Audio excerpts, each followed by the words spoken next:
Johnny Talk Sports here to make my Week 3 NFL picks. Last week was a pretty decent week, 10-6. After 2 weeks of the season, I am 22-10 overall, which is only a 68% accuracy rating, but there is still plenty of weeks to still improve. The goal is to be at 70% by the end of the year. I think it's manageable. I'll even take a 10-6 record this week because I don't have a good history with Week 3. Doesn't matter if it's NFL predictions or college football predictions. I just seem to not have good luck in Week 3. So we begin, as always, with the Thursday Night Football game. This week it features the Tennessee Titans and the Jacksonville Jaguars. And honestly, this is probably going to be another terrible Thursday night game. I don't know who schedules these games, but there needs to be better Thursday night football games. And Sunday night football games and Monday night football games. But I understand that the games were supposed to be exciting, but they're not as exciting as they were preseason. I mean, everyone was excited to see Nick Foles in Jacksonville, and now he's out for the time being. But at least this game is going to feature two talented running backs in Derrick Henry and Leonard Fournette. And I think this game is going to come down to which running back is having the better game, or which running game in general is having the better game. And I think that's going to go to the Titans. So I'm going to predict the Titans to win this game. In a low-scoring game, of course. I think it's going to be ideally probably 20-13. Next, we have the Cincinnati Bengals and the Buffalo Bills. The Bills are surprisingly 2-0, while the Bengals are not surprisingly 0-2. The Bills, I think, are going to eventually get their reality check, but I don't think it's going to be this week. I think the Bengals, they're struggling so much, although they almost did beat Seattle. But I'm going to pick Buffalo to win this matchup. Next, we have the Miami Dolphins and the Dallas Cowboys. And I'm going to pick the Miami Dolphins to lose by only 40 points. I'm going to predict the Cowboys to win this game in convincing fashion. I think we're going to see Cooper Rush in the game in the fourth quarter. I think the Cowboys will roll in this one. Next are the Denver Broncos and the Green Bay Packers. The Broncos probably should have beaten the Bears. And the Packers, they're 2-0 to start the season. So the big question for Denver is, well, for me, is can the Denver defense keep the Broncos in this game? Because Aaron Rodgers, he loves playing in Lambeau. And I think if the Denver defense can keep the Broncos in the game in the fourth quarter, they could have a chance to steal this one. But I like Aaron Rodgers in Lambeau, so I'm going with the Packers. Next, we have the Atlanta Falcons and the Indianapolis Colts. Now, both these teams are coming off confidence boosters. The Falcons beat the Eagles and the Colts beat the Titans. I don't know whether or not I underestimated the Falcons or if they just got lucky to draw the Eagles in week 2. Because the Eagles, they are down in wide receivers right now. And it showed out there on Sunday night. Or did the Falcons just get lucky? So this week, I think the Falcons are going to have luck on their side again this week. And I know some Falcons fans, they tune into this sometimes. But the Falcons, I think, just got lucky last week. They were lucky to get to play the Eagles in week 2 when they were down in wide receivers. But I'll pick the Falcons to win this game, probably literally by a field goal. I think the Falcons are going to get lucky again this week. Next for the Baltimore Ravens and the Kansas City Chiefs. The last time these two teams played each other, well, last year they played, the game went into overtime. And I am expecting a offensive shootout in this one. I think it's going to be a very high-scoring game. But in the end, I think the Chiefs win by a score of 35-38. Next, we have the Oakland Raiders and the Minnesota Vikings. I'm going to take the Vikings in this one because it just seems to be a pattern with Kirk Cousins. One week he wins, the next week he loses, next week he wins, then loses, and it's a wins week, so I'm going to pick the Vikings. Next you have the Jets and Patriots. Not much to talk about. The Patriots are going to win this one, no doubt. The Jets are down to Luke Falk at quarterback, so I'm going to go with the Patriots. Next we have the Detroit Lions and the Philadelphia Eagles. And this is going to be a very interesting matchup, I think. I feel like this is a very intriguing. The Lions are coming off a win against the Chargers. And the Eagles, they need to regroup at this point because they're going to have Deshaun Jackson out for at least the next 2 games. Alshon Jeffrey could be missing the next 2 to 4. So they're already down 2 receivers, especially with Deshaun Jackson, who ignited the comeback against the Redskins by having 2 touchdowns in what was supposed to be a happy return to Philadelphia. But right now, Deshaun Jackson is going to be out for the next 2 games. So I think the Lions, I think they take advantage of the Eagles being down in receivers. I think the Lions pick up this upset. I think they win by 4. I think it's going to be kind of, the Eagles got to look at the big picture right now. Somebody's got to step it up in the receiving game because Nelson Agholor, he can't be relied on as much as maybe other wide receivers in the league. Because Agholor dropped what would have been a go-ahead touchdown and may have ended up being the game-winning touchdown last week against Atlanta. But he did redeem himself on that 4th and 14 catch. But either way, that touchdown, Nelson Agholor, he's got to be held accountable for that, which he can't be relied as a number 1 receiver. So I think the Lions, I think they take advantage of the Eagles missing those key players. Next, you have the Panthers and the Cardinals. And Cam Newton has a foot injury at this point, and it kind of makes sense why Cam Newton isn't running the ball as much as at least what I thought. And it was announced that Kyle Allen would be starting at quarterback for the Panthers if Cam Newton is unable to go. And they go up against Kyler Murray and the Arizona Cardinals. And if Kyle Allen started this game, it'd be pretty weird of a game because Kyle Allen and Kyler Murray, they were teammates at Texas A&M at one point. They were both Texas A&M teammates.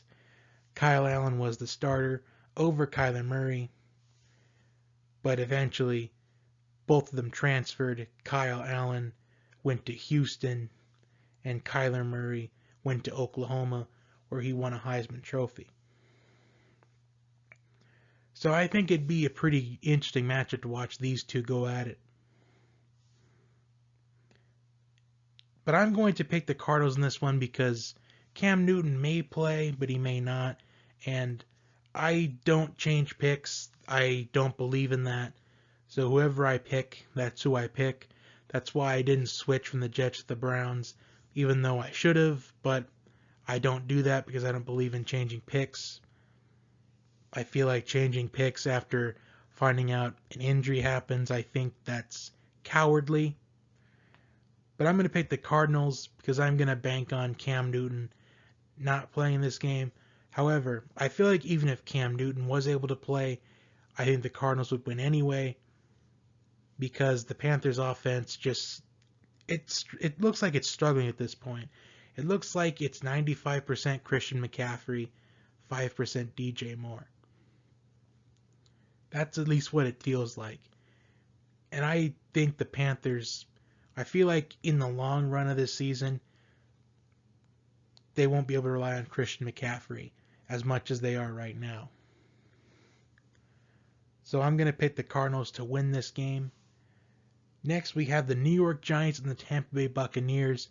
It was announced that Daniel Jones will be starting at quarterback for the Giants this week, going up against a Tampa Bay team that has a couple days extra rest from their Thursday night football game against the Panthers last week, and they're off of a huge divisional win. So the Buccaneers are confident at this point, while the Giants, they are unconfident at this point, and the Giants are now turning to Daniel Jones, and I'm really rooting for Daniel Jones here, especially after a lot of people were making fun of the Giants for drafting Daniel Jones. Even Giants fans were making fun of Daniel Jones. They were very critical on that draft decision, which I hope Daniel Jones has success in the NFL because I feel like he deserves it. I automatically root for quarterbacks that get doubted, that were even criticized by their own fan base. But I will pick the Buccaneers in this one. I think they take advantage of those extra days rest that they had. And I also think there's still going to be room for improvement for the Giants, but I do think Daniel Jones will have a solid performance in his debut. Next, you have the Texans and the Chargers. Both these teams were involved in low-scoring affairs last week, but I think it's going to be a high-scoring game this week for these two teams. I think this is going to be a shootout, but in the end, I think the Texans are going to pull it out in the very end. I'm taking the Texans to win this one. I'm going to say 35-31. I think it's going to be a high-scoring game.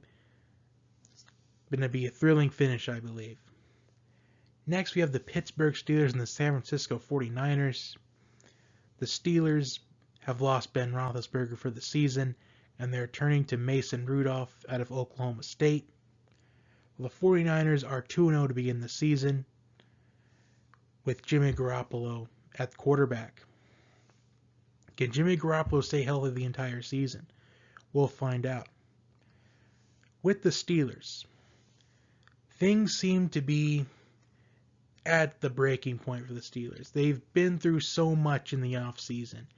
They've dealt with Le'Veon Bell pulling out of his contract or not showing up to practice last year. They dealt with Antonio Brown's antics. They've dealt with the passing of their wide receivers coach. The Steelers have just been through so much in at least the last two seasons. Ever since the Steelers made their appearance in the AFC Championship game about 2 to 3 seasons ago. I don't really remember which one it was, but I know it was Super Bowl 51.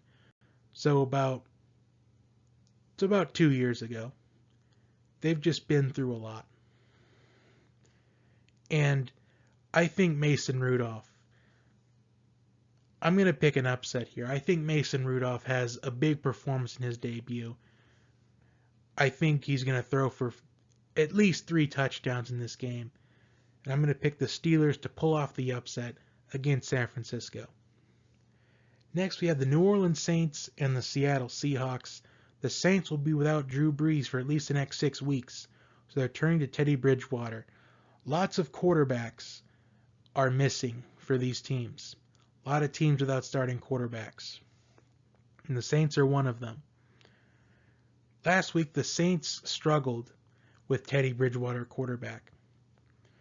And I think this is going to be worse. The Rams do have a great defense, but the Seahawks also have a good defense as well. And they'll be playing in front of the 12th man. So this simply translates to me as a big Seahawks win. I'm going with the Seahawks. And finally, the Sunday Night Football game. We have reached the primetime games. The Los Angeles Rams and the Cleveland Browns.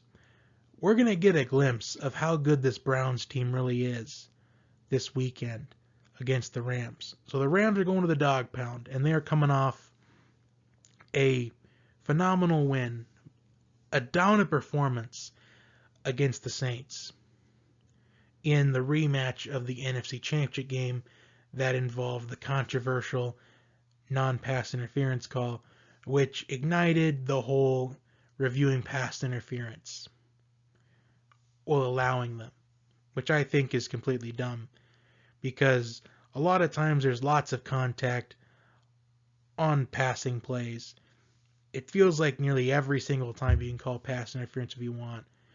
And I honestly feel like officials, they just pick and choose what's pass interference, what isn't, what's holding, what isn't, what's roughing the passer, what isn't.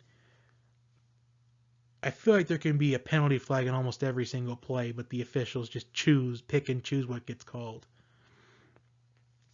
And it's just ridiculous because it's just completely making games longer. But that's another topic for another day. But back to what I was saying. I'm going to pick the Rams to beat Cleveland. I think the Browns are going to get another reality check here. I think the Rams win by at least 14 points. I think this isn't going to be a competition at all. It wouldn't surprise me if the Rams ran away with this early in the game and this was over at like halftime. It wouldn't surprise me if the Rams jumped out to like a 28-0 lead in the second quarter. I feel like it's going to be that much of a blowout for the Rams. And finally, we have the Monday Night Football game, the Chicago Bears and the Washington Redskins. And this is, honestly, it'll probably be a boring game.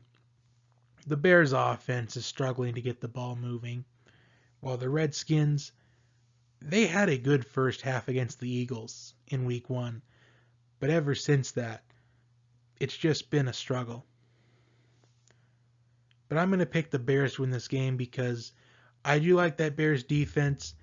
I do feel like it is only a matter of time until that Bears offense gets moving. And I feel like it's going to be in strides. We saw the Bears offense move the ball a little bit in Week 2. Week 1, it just looked awful for the Bears. But Week 2, it was improved a little bit. And I feel like we're going to see some more improvement this week. I like the Bears to win this one in what I think is going to end up being a low-scoring game. I'm going to say 17-13. The Bears win. So those are my picks for Week 3. For those who keeping score at home, I've got the Titans, Bills, Cowboys, Packers, Falcons, Chiefs, Vikings, Patriots, Lions, Cardinals, Buccaneers, Texans, Steelers, Seahawks, Rams, and Bears all winning this week. Comment your picks down below, like, share, and subscribe, and I will see you next time. Enjoy Week 3 of the NFL season. I know I will. It's going to be very interesting to see how these teams respond, like the Saints and the Steelers, responding to their new quarterbacks. How will Teddy Bridgewater respond to adversity? How will Mason Rudolph respond being put in a situation like this? And how will Daniel Jones do in his NFL debut? It's exciting to watch. I can't wait to see how it all goes down. See you next time.